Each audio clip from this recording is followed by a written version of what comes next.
Hey, beautiful. Every generation has an ideal body type. Right now, I'd say the small waist, full hip, contoured face is the in thing, right?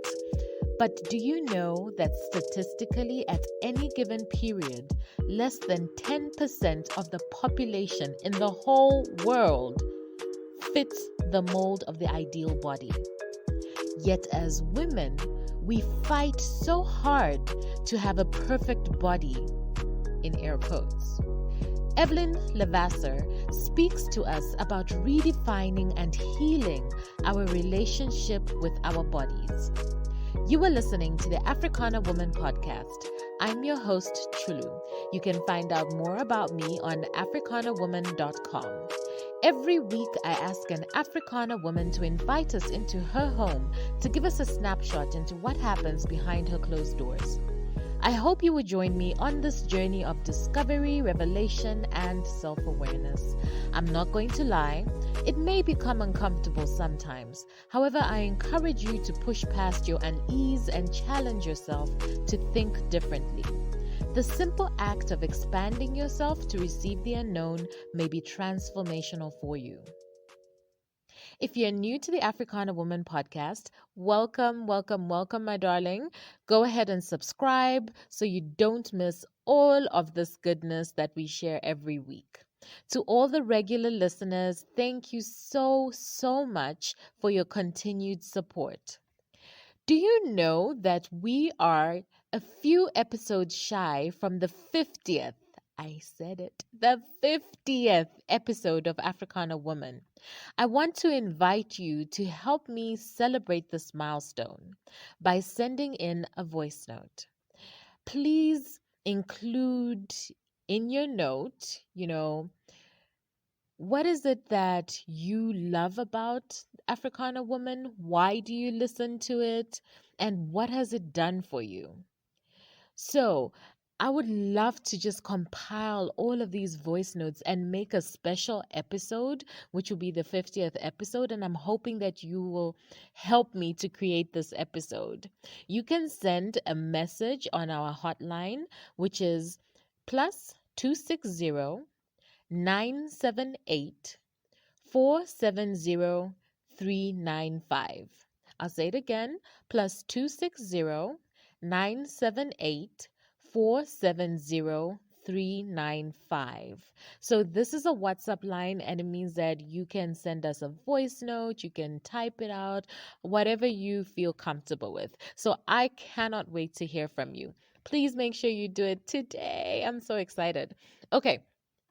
So today we continue to discuss the notion of love yourself. One of the things that we consider as self is our body. And when you actually think about it, our bodies are under attack from a very young age.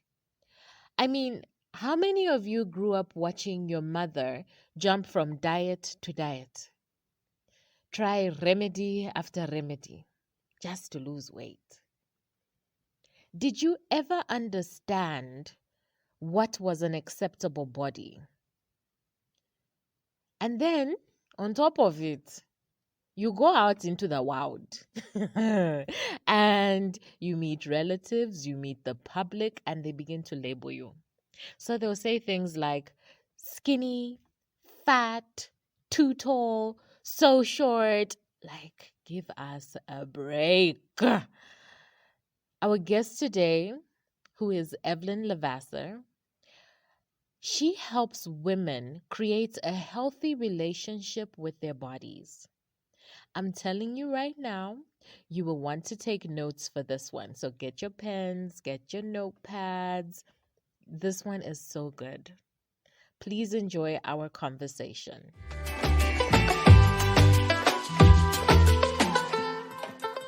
A taste of culture on Africana Woman. This is her story in her voice. Evelyn is the the owner of Evelyn LeVasseur Fitness, a company that focuses on helping busy, overwhelmed moms reach their body goals without dieting or deprivation. You know, she's talking my language, guys.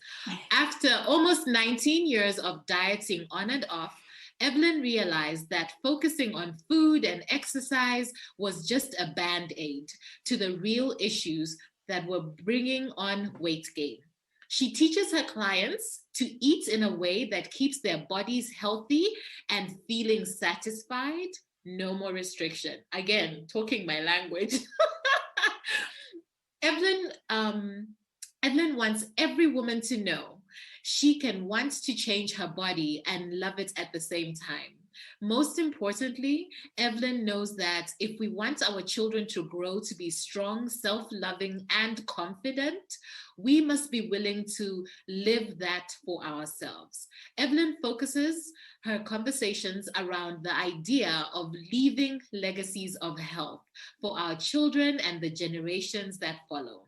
Evelyn is a transformational speaker, nutrition coach, certified group and personal trainer, and has a specialization in behavior change. She also has a BA in psychology and a master's in education.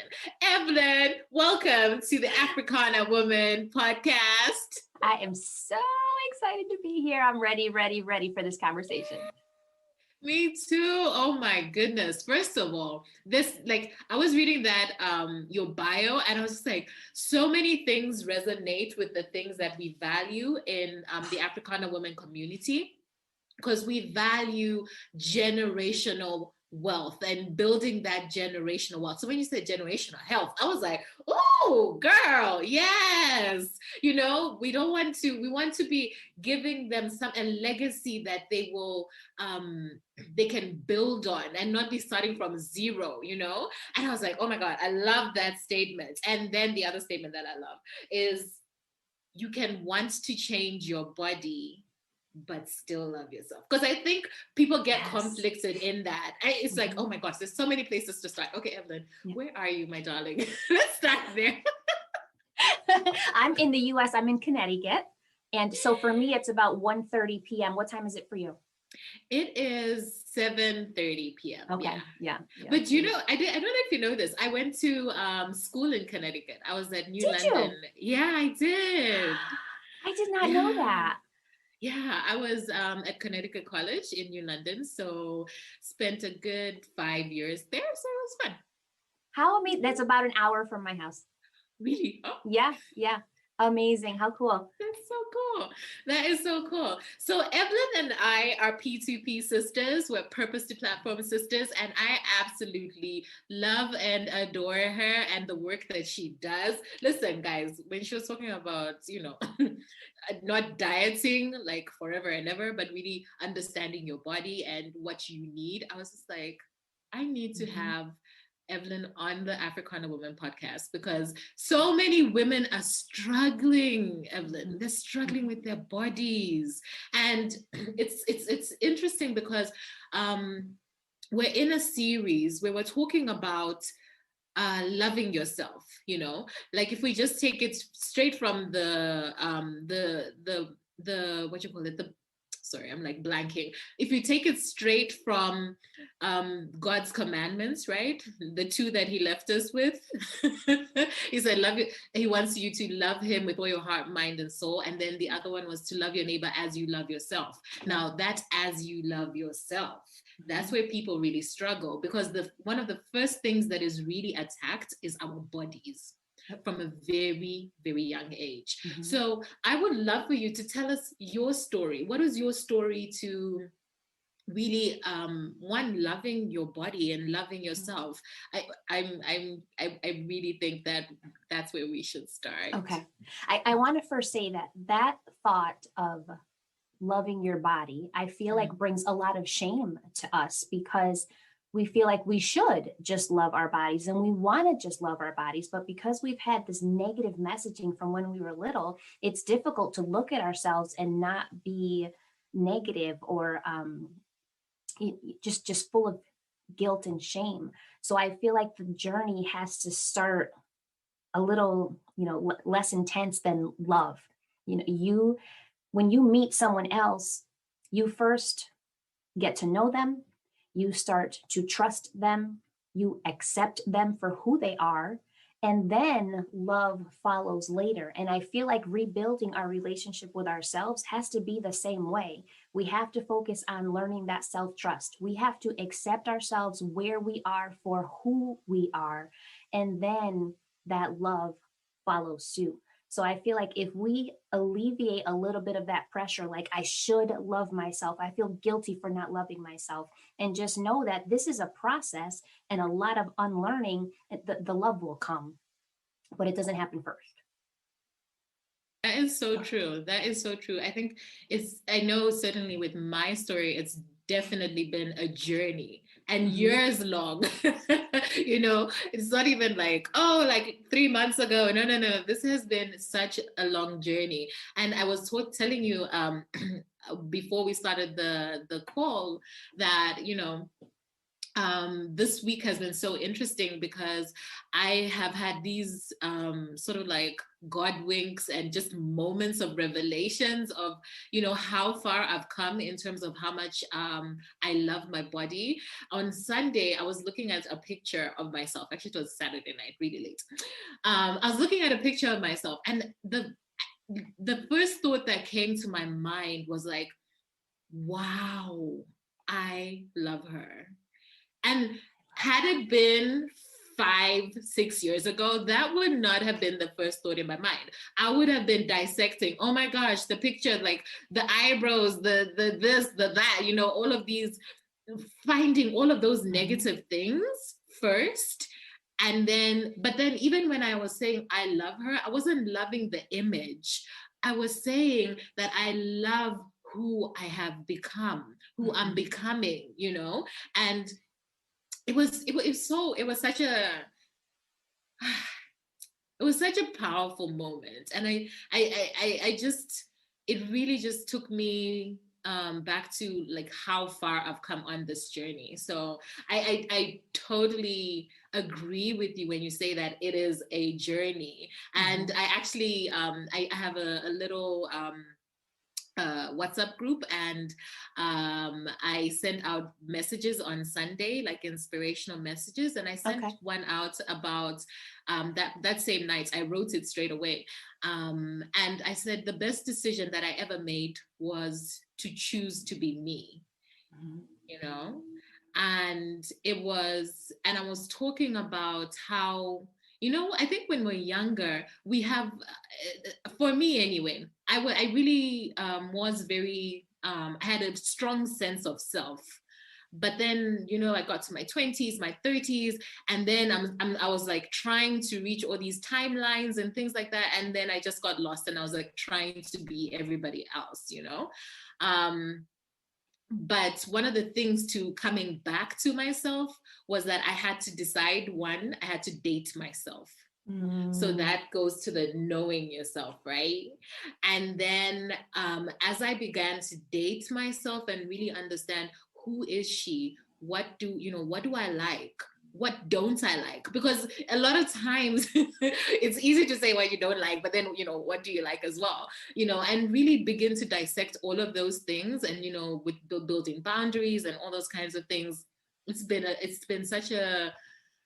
journey. It's been a long journey, and I'm still growing. It's not that it's over, but like I said, I find it just amazing, like these moments that we can come together and have such an interesting conversation around this. But okay, enough about me, girl. Tell me about you. I wanted to say also just one thing. You just brought up something else for me. A minute ago, you said that, the Bible wants us to love our neighbors as we love ourselves. And we don't do that either. In a sense, we tend to look at other women and look at them with compassion, and we expect them to practice grace in their lives, and we are there for our sisters, and we lift them up, and we tell them how amazing they are. And then when we think about ourselves, we immediately go to what we look like. We give this compassion and grace to everyone else, but we won't extend that to ourselves. And I think that's the biggest detriment that we have toward ourselves, is we will treat other people better than we treat ourselves. And we will love them unconditionally, but love ourselves with conditions. And that's a big shift that we need to make. Yeah. Yeah. But so my journey, I feel like, has been a very layered journey.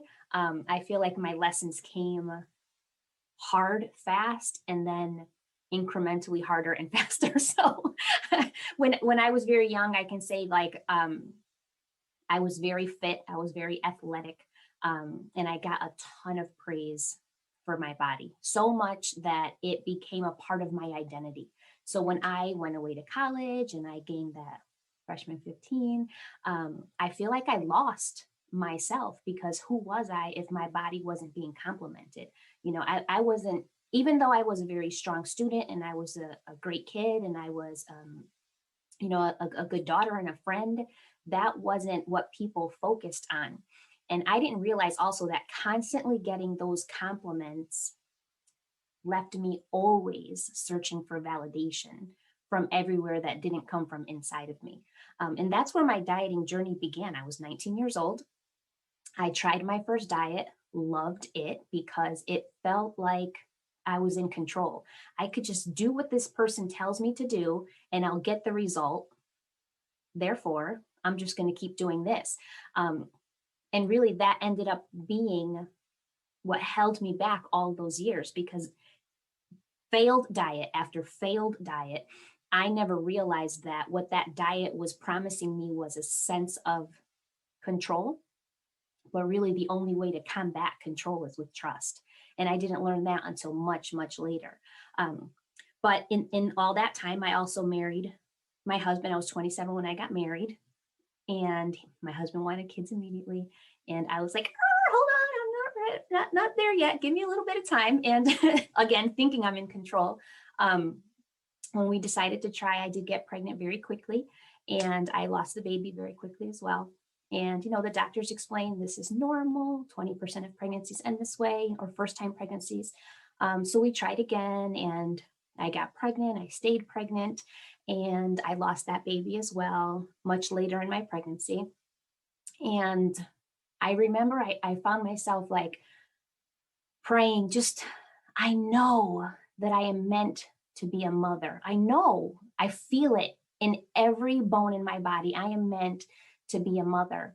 And, you know, in that time, you get to a very dark place and you feel very outside of yourself, you know, and because I had been pregnant and I felt that baby moving and I felt this connection, and then for it not to be there, it builds kind of a disconnect and a distrust for your own body.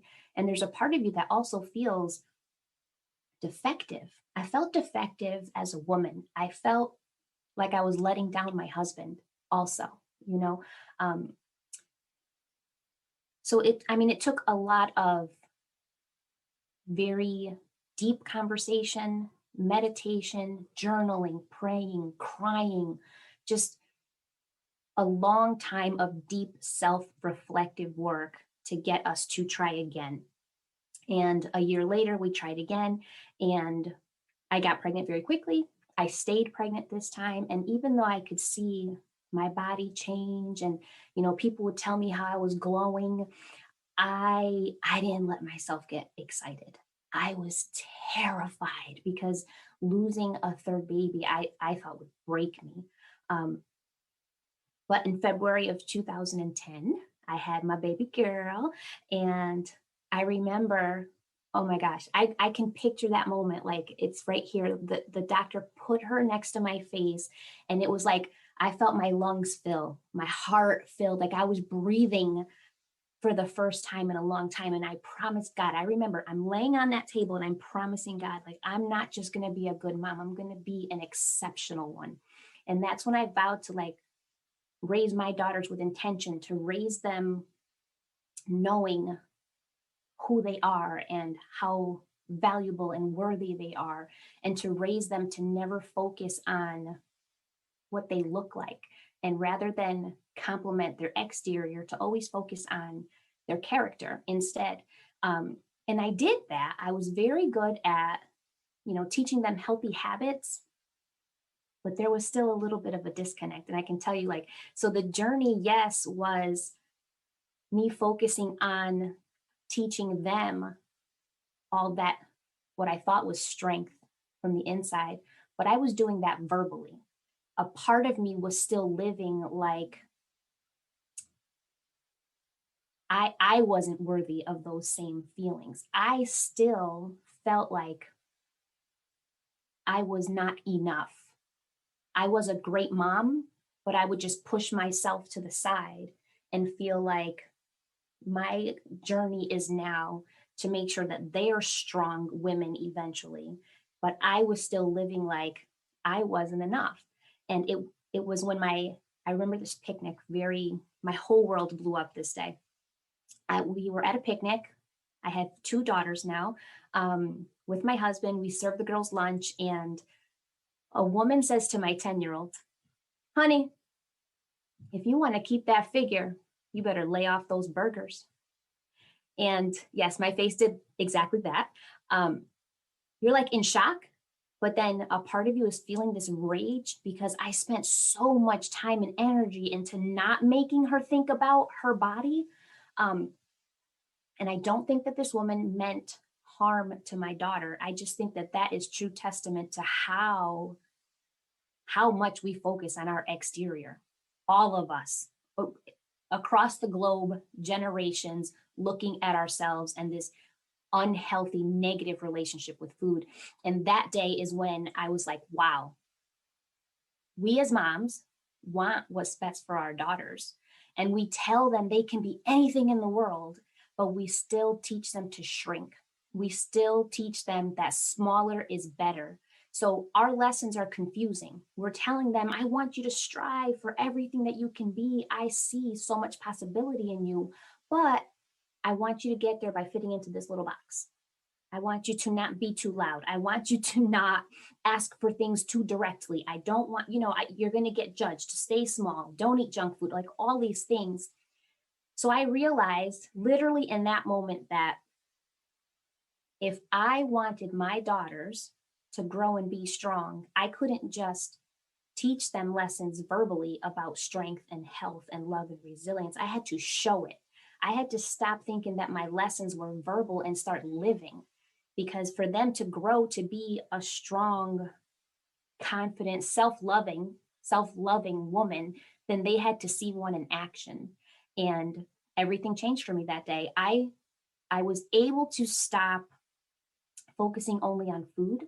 I started to focus on what I loved about myself, about all the things that were important to me. I literally listed them and said, I want to be a great wife and a great mother, and I want to be impactful. I want to help other women. And when I listed all the things in my life that were important to me, my body didn't even come out on that list. Like when I look at it now, it is the least relevant thing about me. My body and my size are completely irrelevant to who I am. And it was the more that I healed inside, the more that my body just followed suit, because all of my choices before that were rooted in fear and judgment and searching for outside validation and guilt and following rules and guidelines from everywhere else and not trusting myself. So it was breaking that control, turning off the outside noise that was able to get me in tune with who I am, who I want to be, how I want to show up in the world, the mother that I want to be. And then I could see my body just changing consistently the more I healed inside. Evelyn, you just preached the whole word. Okay. I love it. I was like, girl, come on. So you know what? I think if you're on the very early stage of what it means to, start this journey of coming to a stage where you love yourself, flaws and all. I always say love yourself, flaws and all, right? Mm-hmm. I don't think people will understand. I think it's very difficult for a woman to understand or accept what her body is, I guess they say meant to be, right? Mhm. Because like you said, there's this culture of small, small, small. But what if your body isn't meant to be small? Mhm. You know what I Mhm. mean? And I feel like there's this conflicts in women's minds about, you know, I'm being told that I need to be small, but this is where my body's supposed to be. I don't know. What advice would you give to a woman who is trying to come to terms with what is right? And Mhm. I get what, you know, I get what you're saying, because you will feel it, but I Mhm. think there's your mind is saying one thing, but then your body's saying something else. Mhm. I think also there's also that part that makes it more of a disconnect because we feel like we should be able to do it and we should be able to do it right now. Like, why can't this just happen? I want this now because it doesn't feel good to not feel good. I know I've felt that for a very long time. I think that if you start looking at it as data, right? The thoughts and the images that we have of this body that we should have do not come from us. When we came into this world, we innately knew what we wanted and needed. No question. As an infant who is completely dependent on another human being, they know what they want and need. They know when they're hungry. They know when they're full. I nursed my daughters, and I remember they just turn their face. They're done eating. And when they're ready to sleep, they sleep. It's not until adults and television and movies and social media and friends and family start giving you these shoulds that you start questioning your gut. You know, in my house when I was younger, it was a matter of you can't get up from the table until you finish all of your dinner, right? So not that my parents meant any harm in that, but it did teach me to ignore my body. I couldn't go with what I thought. I had to listen to somebody else. They knew better for me. Or you couldn't have a dessert if there was dessert available. You couldn't have that dessert until your food was finished. So not only were you ignoring your fullness cues, now you're learning that dessert is a reward. So now you're attaching an emotion to this meal, which someone like me who grew up that way, looking for rules outside of myself, it was easy to fall into dieting because dieting gives you a bunch of rules and it makes it feel like, oh, you know, this is organized. I'm going to get the result. If I just do the thing, I'm going to get that result. But I think that if we look at it as data and we start to get a little bit logical, first of all, this idea of a perfect body, if you notice over time, is constantly changing. I mean, back, you know, it was the ideal body was like Marilyn Monroe, voluptuous, curvy. And then, you know, you get into like the 80s, I think probably 80s, you have like Kate Moss, very, very thin and long and lanky. And now everybody wants to look like, I don't know, J-Lo and Cardi B and stuff. When you start like, they put people on pedestals and they attach so much worth to their bodies. But when you look at it, there's literally data to support each of these time periods. And at any given time, less than 10% of the world's population fits the mold that is this ideal body. So why is it that we're chasing so hard to look like 90% of the world cannot look that way? Our bodies are not naturally meant to all be the same. And I think that's the beauty of it.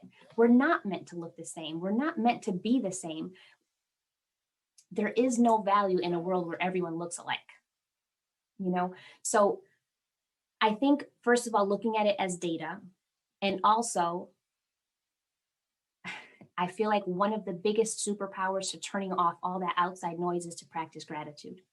To practice gratitude for who you are, because who you are has so much more value than what you look like.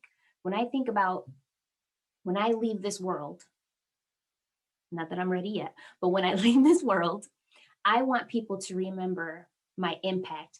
I want people to remember how I made them feel. I want my daughters to remember the presence that I was in their life. I don't think that they will ever care about my pant size. I don't think that they care if there is cellulite on my body. That is just a piece of me, the same way my elbow is or my wrist is. It's literally just a part of my exterior. And I think like another thing that I always look at my body like it's a house, right? Like my home, I love my home and I love my family. And I pour all my energy into showing my family love. Now, how could I possibly have a beautiful house and then be terrible to my family and to not treat them lovingly? The same way, how could I focus on having this beautiful, perfect body and then not treat myself with that grace and compassion and love that I deserve? Like if you're dieting and exercising, you're putting all of your energy into changing the exterior while degrading the interior, while disrespecting who you are as a human being. I think another part of this is I was kind of living in false gratitude, which is what I call it. Like I was very grateful for my husband. We have a wonderful relationship. I was grateful for the children that I prayed for, grateful for my home and grateful for my work because I love what I do, but I wasn't grateful for me. I was looking at my life like an outsider looking in. And I think that when I was finally able to say, like, I am not just blessed, I am a blessing, your heart changes, your mind changes, and you're able to put a lot less focus on who you are physically, because the physical part changes and it's going to continue to change, but your heart is always going to be with you the same. Yeah, that's beautiful. I think let's talk a little bit more about generational health. You know, it's such a beautiful thought, I think, because what are you having your children inherit? I was having another conversation about finances, and they're saying that you can actually have your children inherit debt, and I was like, wait, hold up. Inherit debt? What? Can you just the thought and the concept, that's crazy, right? And when I think about this in the same way, and I'm thinking, there's so many things that we have stepped away from. For example, I'll just give an example, like in Africa, right? We have such a healthy diet, right? There's a lot of people, let's say in their homestead, they'll have like, their garden. So they will plant their vegetables and things like that, and, you literally just walk outside, that it's organic, like, it's good. But then you have these outside influences that are telling you, oh, affluence and all of this stuff, status. Well, that means that you have to be seen going to these fast food restaurants and all of this kind of stuff. And then you find that people are then shunning all of this amazing, healthy food. Mm-hmm. And I'm just like, guys, this is so good for you. Why are you rejecting it? And, just the thought of, this is the way that our culture has come up. That was something that our ancestors gave to us, but then it's being separated from our culture to say, oh, you don't have to farm or whatever, go out and eat all those fast foods and all of that kind of stuff. And it's so sad. I don't even know if I have a question. I'm just like, just thinking about it. It makes me so sad. It's true, though. I see that here in that we have a garden in our backyard, and we don't have a huge garden, but I love like saying, okay, I made whatever, some protein, and girls go outside and we need lettuce and tomato and peppers and stuff. And sometimes half of it doesn't even make it in the house. They just eat it on the way in. But I love that. And I love that that's teaching them a lesson. But I do think even here in the States, there's a huge focus on things and, monetary gain, and I don't know, think that owning properties and cars and luxury items and chasing that life literally pulls you away from the very core of who you are and what you want. So that disconnect is difficult.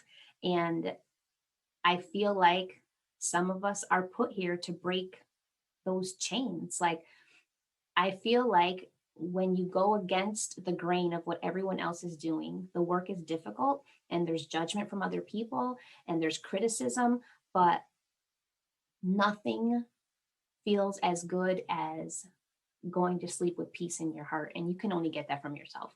Like, nothing, no validation can ever come from an outside source for me ever again. I feel good because I feel good. If you don't feel good about what I do or who I am, then that is 100% irrelevant to me. It does not matter because I'm so grounded. And I think that chasing outside validation, luxury items and such like that, just pulls you away from who you are. And it makes you not feel centered, and it makes you feel like shaky. Your world can collapse at any time because you're not grounded in anything of substance. You know what I mean? But I do think that dieting plays a huge role in that, because then not only are people searching for things, but they have this idea of a valuable woman. You don't often see a woman on television or, representing a figure that looks like any of us. This status comes with a small size and an expensive outfit and, perfectly white teeth and a perfect tan and highlights. And I feel like these pictures that we see of these very tall, thin, rich women is just a constant reminder to say, I'm not enough. I'm not enough. I'm not enough. And I'll never be enough. And I feel like that's what I struggled with for a long time, because I always felt like I wasn't enough. I always felt like I was chasing this smaller version of myself because I needed so desperately for somebody to tell me that I was worthy, but I didn't feel it. So it's easy to fall victim to that. And that's why I feel like it's even more important to not only be able to recognize it, to stop chasing it for yourself, and then to show your children what it is to live loving yourself, what it is to value what's in front of you rather than what's out there in the outside world. And I feel like that's where you start changing legacies. That's where you start changing, generational pain. That's when you start seeing, like, because you say you can transfer debt through generations. I also think that you can transfer pain and, emotional hurt and trauma. And I feel like the more that you focus on healing you and finding what you value most, the more you pass that on to your children. And let me tell you, to be able to see my children through my change is extra healing. To know that when I have different conversations with my daughters and I see them like, they feel comfort in who they are because we value their opinions, we value what they want. There's the little Evelyn that lives inside of me that heals as I move forward. And then there's the part of me that feels so full in knowing that they will leave my home one day and venture out on their own, knowing who they are because I gave them that. So I feel like releasing the shoulds, releasing the rules, releasing the judgments is a gift to your children, because you're giving them the ability to trust themselves. You're giving them the ability to feel comfortable in who they are so that outside sources can't break them.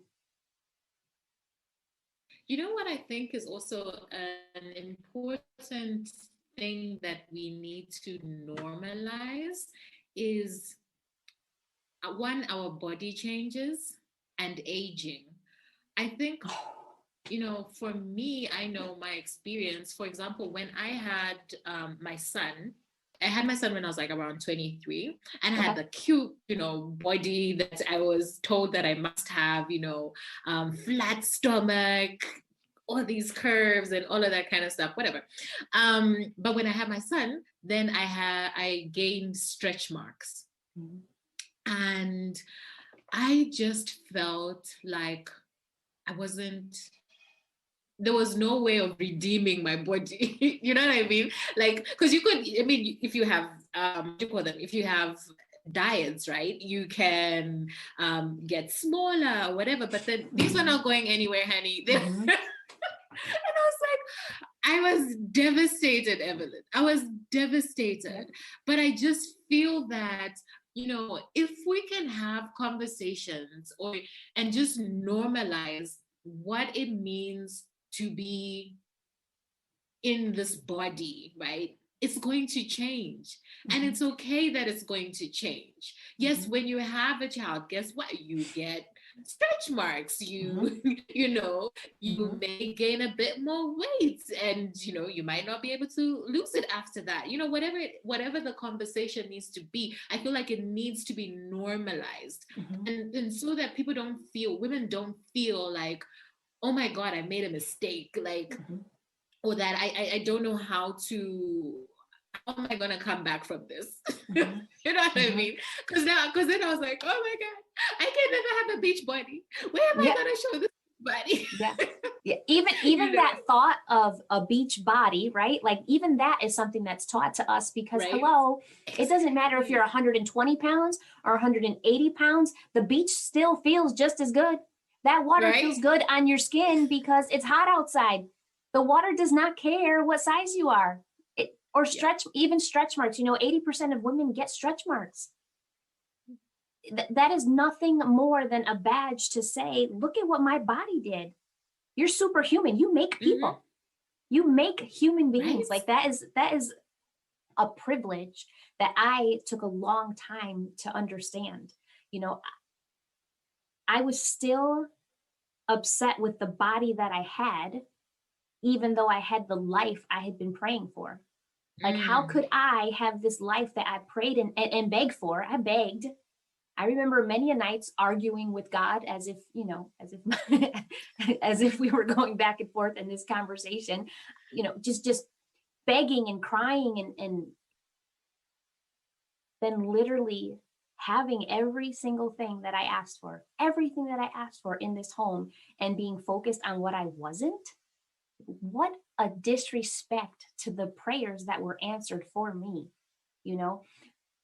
That's not to say, and I'm not saying everybody should give up, and I'm not saying everybody should just not care about that goal, because if you have a goal, a health goal, then that's valid. What I'm saying is that the only way to approach the process is with compassion and grace, because you're not going to hate yourself then. You're not going to degrade yourself into making better choices.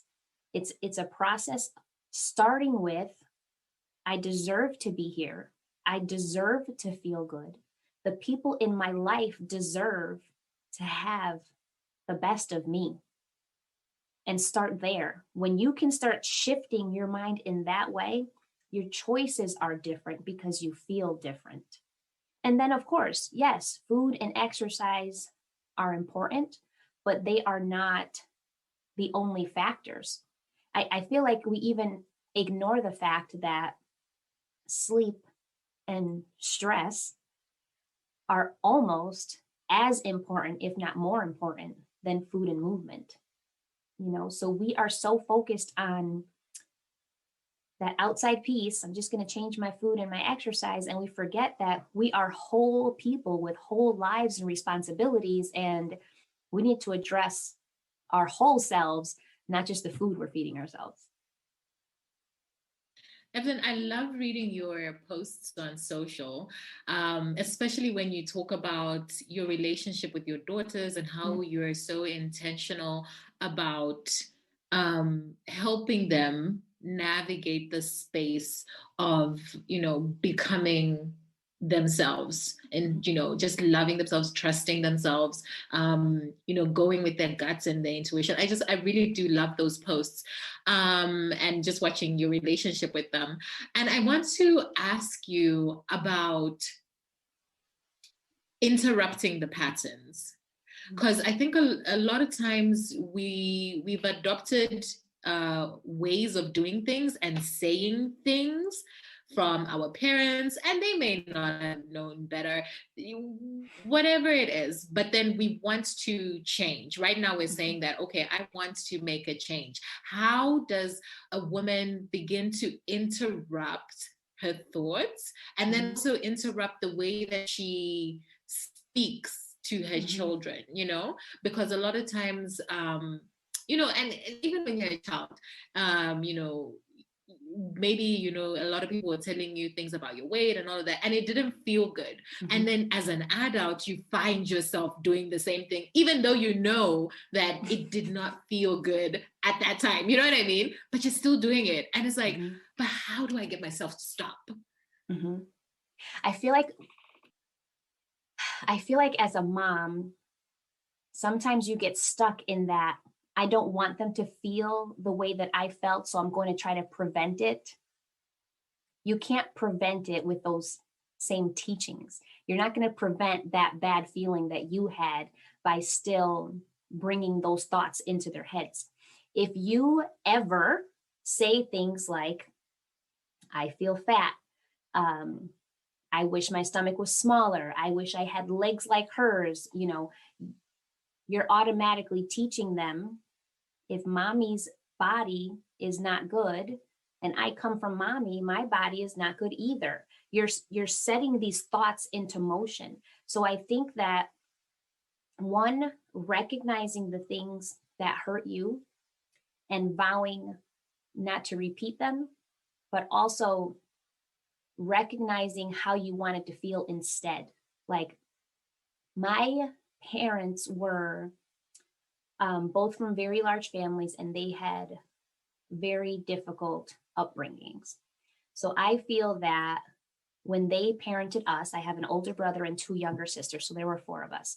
They were very, very strict, and they had this old world thinking of, a woman needs to be protected. A woman can't really make decisions for herself, so they were super strict on me, which, yes, I always felt loved, but ultimately I grew up feeling that I couldn't be trusted, that I had to be taken care of, that somebody had to tell me what to do.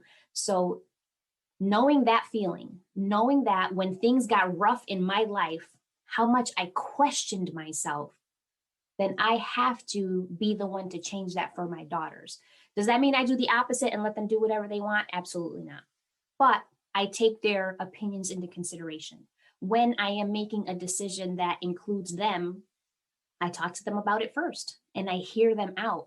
When they have an issue, I even caught myself when my oldest daughter was having an issue that she was dealing with at school. And she said, Mommy, what should I do? And I went to answer and I'm like, hold on a minute.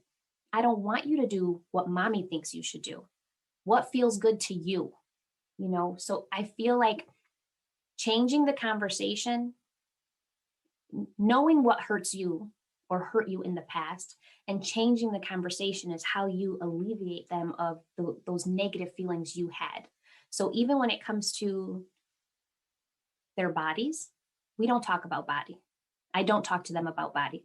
I don't talk to them about what they should eat. I don't talk to them about what they should look like. We don't have those conversations.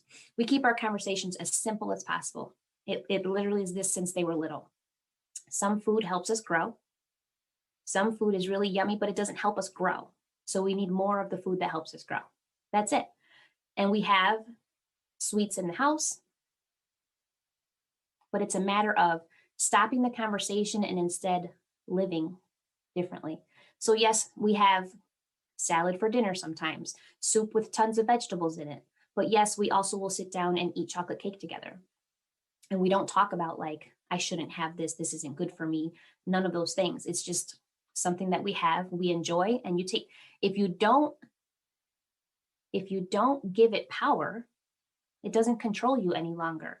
Like, yes, we can have pizza and salad and it's yummy. And look at us sitting here together, cracking up at the dinner table. It's not about the food, it's about us. So I think that figuring out what it is that hurt you and being able to change the conversation is what enables them to move forward without that hurt from your past. What a beautiful answer, Aw. girl. We are almost coming to the end of the conversation. It's so This has fast. been so good. I know. I know. So in the Africana women community, we have a saying that is know your roots, grow your purpose. And I have some quick questions for you. Just say whatever comes to your mind. And Okay. if you want to expand on them, actually, I don't even know why I call them quick questions. I'm like, please tell me more. What does that answer mean? Explain. Okay, got it. So, yeah, explain. So, are you ready? Yep, I'm ready. All right, cool. What are you rooted to? Can you say that again? You cut out a little bit. Oh, sorry. What are you rooted to? What am I rooted to? Now, I am rooted in faith, family, and self-trust. Everything that I do comes from there. Okay. And then what are your favorite ways to nourish your mind, your body, and your soul? I love to walk out in nature. I love to listen to podcasts, and I love to laugh. I love to laugh and to sit and be silly and giggle with the kids and my husband. Like that makes me happy from the inside out. Love it. All right. And do you have a weakness that has now become your superpower?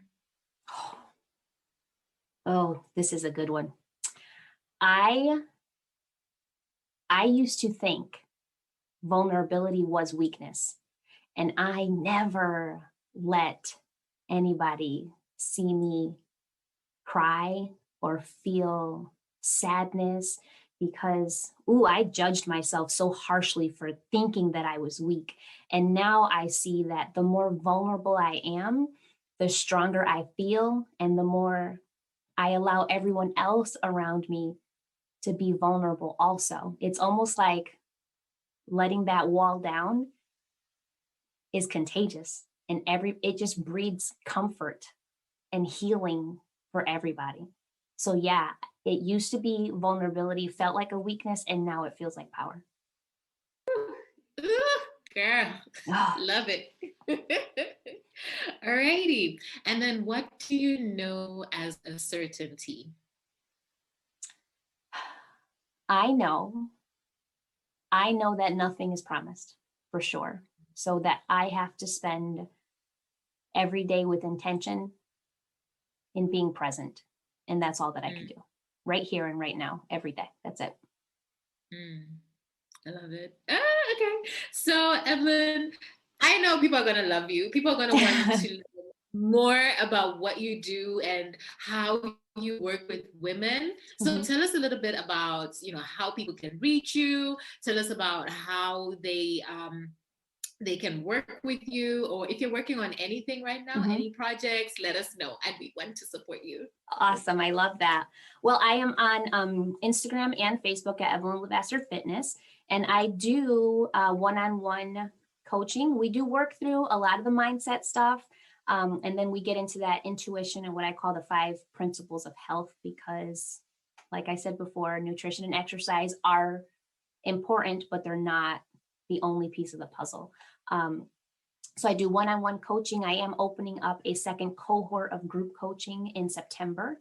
And every Wednesday, if you're on Clubhouse, Nicole Roan and Danielle Washington and I do a Wisdom and Wine Wednesdays, and you bring your wine and we chat on Clubhouse of all the things, and we get into a lot of like mindset, health, family, and that's it.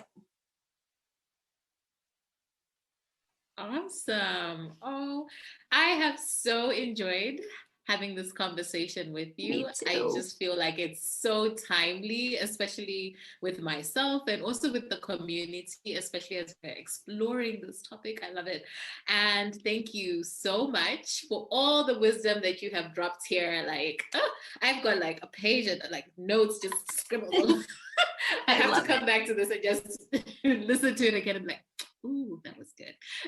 Yeah. I so appreciate you having me here. And I so appreciate like that we're having this conversation, because this is just my final thought. I feel like so much of these outside things that come to us, these judgments about who we should be, is just a matter of keeping us small mentally and emotionally. So making us feel like we're not enough is a way of controlling women as a whole. And I believe that in healing and letting that go, there is power. And when you find your strength inside of you, you feel unshakable. And I don't know if the world is ready for us to feel that good, but we're going to get there together. Yes, we will. Oh, you see, I just love it. Okay, guys, you have to go find Evelyn, and you find her links in the show notes, but please do check her out. She is phenomenal, and I am just so grateful that she was able to take the time to come and talk to us. So catch you next week. Thank you.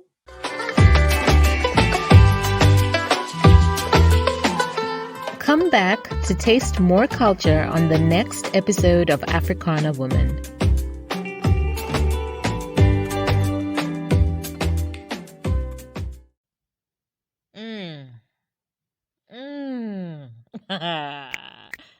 She said so much. But this one, she said, we will love others unconditionally, but we will love ourselves with conditions. Yo.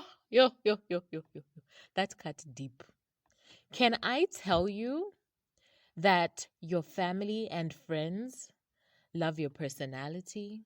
They love your heart, your intellect. I'm pretty sure if you did a survey today and asked them, what do you love about me? Your body would probably be at the bottom of the list, if at all. Can I also tell you that you are perfectly normal?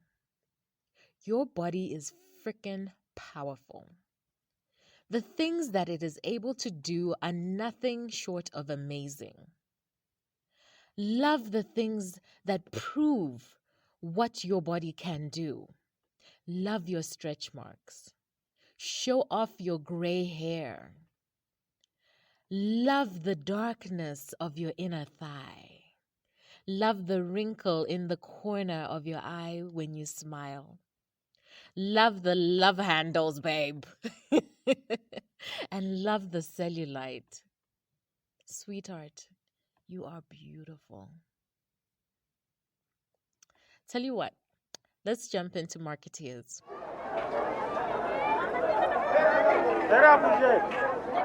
Marketeers, we're all selling something, so why not be the best? Get tips to fix your marketing slips.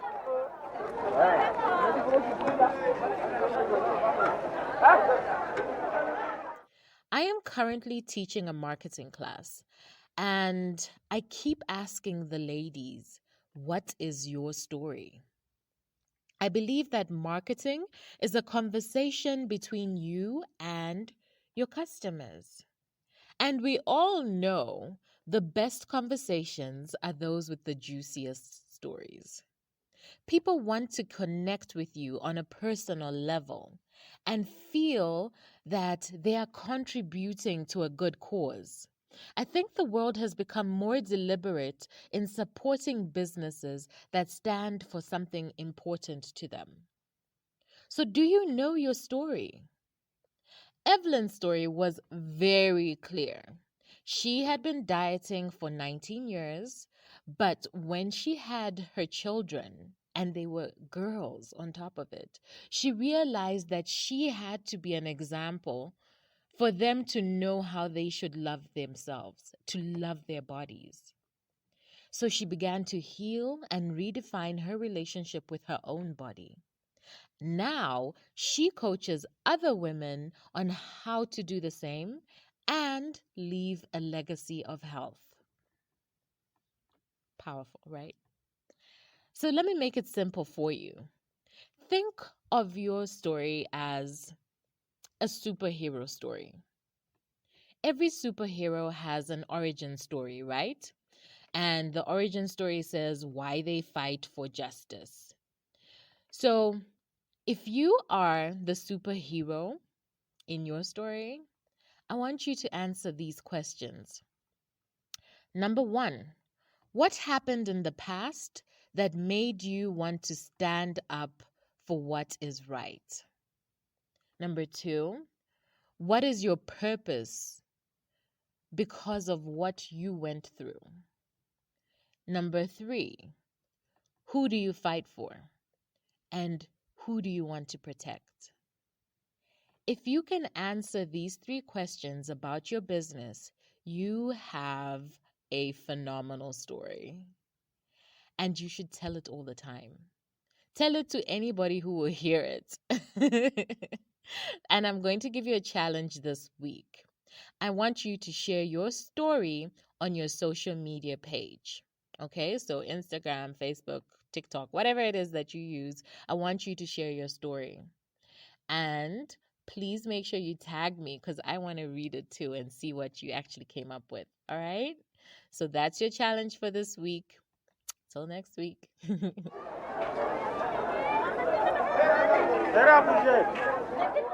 Catch more Marketeers tips next week.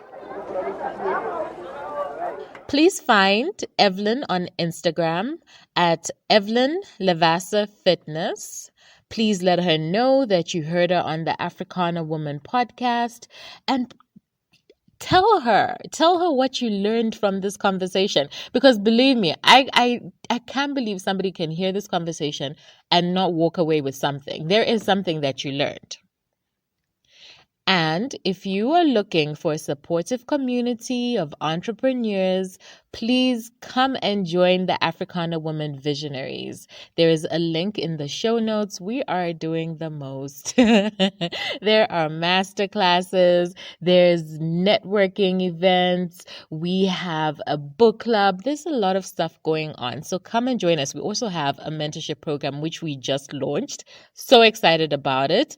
Okay. So check out the Africana Woman Visionaries. This is your community. It is such a safe space to just be yourself and ask all of the questions that, you'd feel nervous to ask in other spaces. So we're waiting. Now, I am very easy to find. My playground is Instagram, and I'm at Chulu by Design. Thank you so much for being a listener. Please do subscribe, rate, and review the show. This helps other African women and queens to hear about us. So until next week, know your roots, grow your purpose.